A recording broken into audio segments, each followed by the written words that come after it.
Hey guys, welcome back to my channel. Today's video is going to be about a new doll that will be up for grabs in my Etsy shop. Her name is Okeanos, the Wemkeer Pegasus, so stay tuned.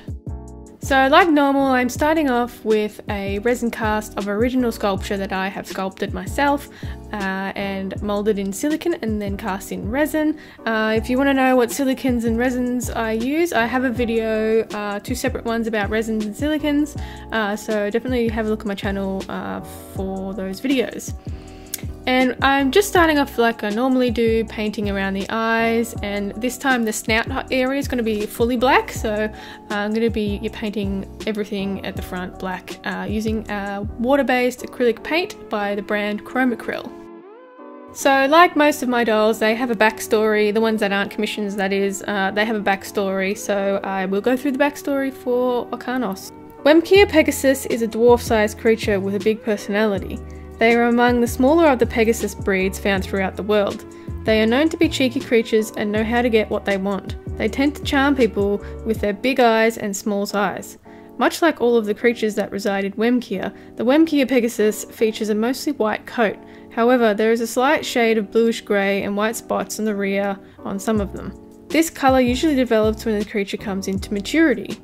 Wemkeer Pegasus are only found in the Land of the Sky, which the natives call Wemkeer, located just north of the White Tribal Lands.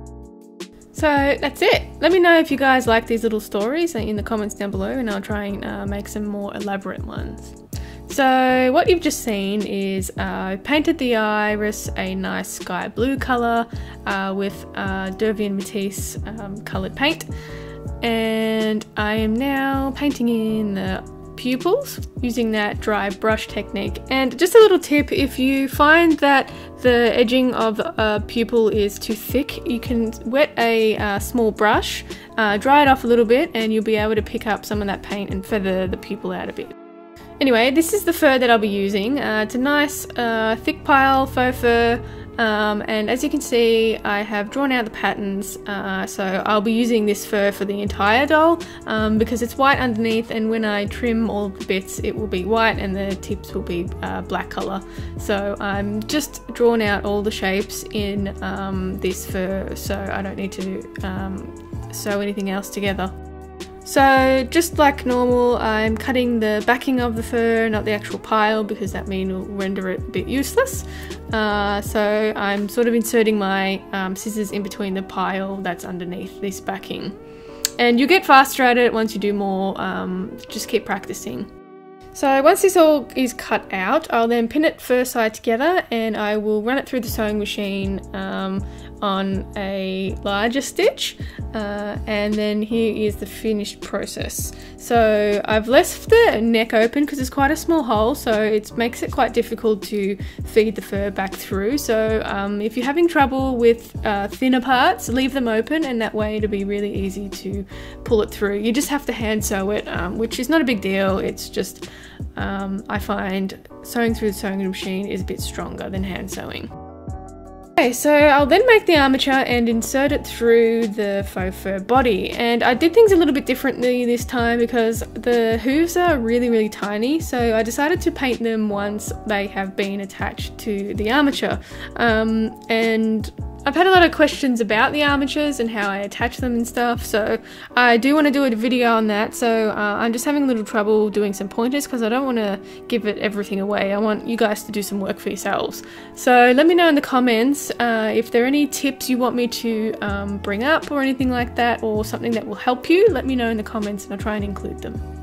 So once that's all dried and everything is attached, I'll then sew up all the open ends using a ladder stitch. So as normal, I start off with the legs and just work my way around. And I do put polyfill stuffing inside my dolls, so I pack it in there now and make it nice and soft.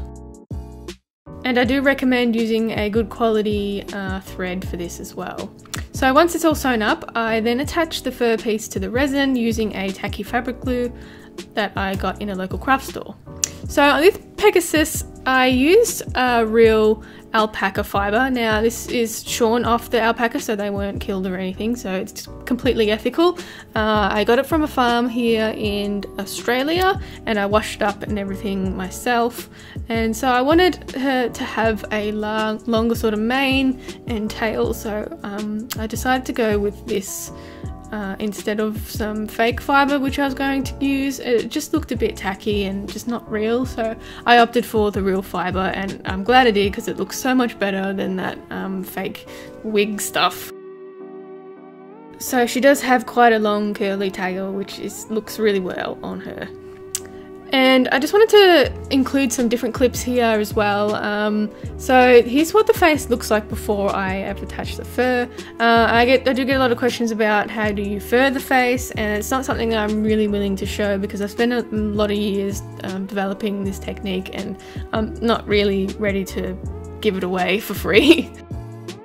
Okay, so here's the face after I've freshly furred it, so I haven't added any shading or anything. And what I do is I go around and pick out all of the fur that it's a bit loose and sticking in the wrong spots. I go and pick it up, and then I'll go over and shade in all of the areas that need some extra shading and colour.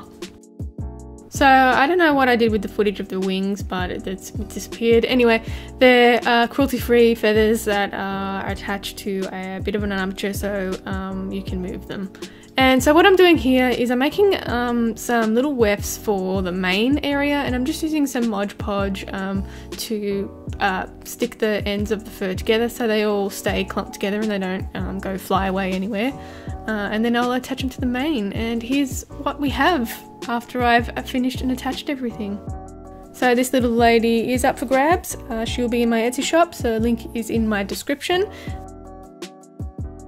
And that's it from me today, guys. I hope you enjoyed the video. If you did, give it a thumbs up and don't forget to subscribe. If you have any requests, you can leave it in the comments down below. You can also check me out on Instagram and Facebook at Creatures of Nat, and I'll see you in the next one. Bye!